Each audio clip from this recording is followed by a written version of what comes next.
ഭരണം മാറിയെങ്കിലും സംസ്ഥാന സർക്കാർ ഇപ്പോഴും സാമ്പത്തിക പ്രതിസന്ധി നേരിടുകയാണെന്നും അടുത്ത ബജറ്റിൽ കർശനമായ ചിലവ് ചുരുക്കൽ വേണ്ടിവരുമെന്നും വകുപ്പുകൾക്ക് അയച്ച സർക്കുലറിൽ ധനവകുപ്പ് അടുത്ത സാമ്പത്തിക വർഷത്തേക്കുള്ള ബജറ്റ് തയ്യാറാക്കാൻ നൽകിയ നിർദ്ദേശങ്ങളുടെ കൂട്ടത്തിലാണ് സാമ്പത്തിക പ്രതിസന്ധിയെക്കുറിച്ചുള്ള പരാമർശം.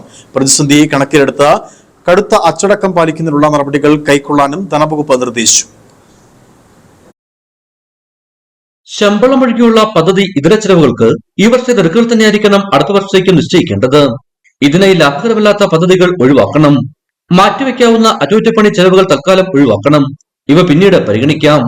പദ്ധതികൾ നിർത്തുമ്പോൾ ഉണ്ടാകുന്ന അധിക ജീവനക്കാരെ പിരിച്ചുവിടേണ്ടതില്ല. പകരം അവരെ ഭാവിയിൽ ഉണ്ടാകുന്ന ഒഴിവുകളിലേക്ക് പുനർവിന്യസിക്കുന്നതിനായി വകുപ്പുകൾ പ്രത്യേകം പട്ടിക തയ്യാറാക്കണം. ഈ വർഷത്തെ പുതുക്കിയ എസ്റ്റിമേറ്റ് തുക യഥാർത്ഥ ബഡ്ജറ്റ് തുകയേക്കാൾ കൂടാൻ പാടില്ല എന്നും നിർദ്ദേശിച്ചു. റവന്യൂ വരുമാനം വേഗത്തിൽ സമാഹരിക്കാനുള്ള നിർദ്ദേശം വകുപ്പുകൾ സമർപ്പിക്കണം. ഈ വർഷത്തെ നികുതിയിതര കുടിശ്ശികയുടെ കൃത്യമായ കണക്കുകളും അവ ഈടാക്കാൻ സ്വീകരിച്ച നടപടികളും അറിയിക്കണം.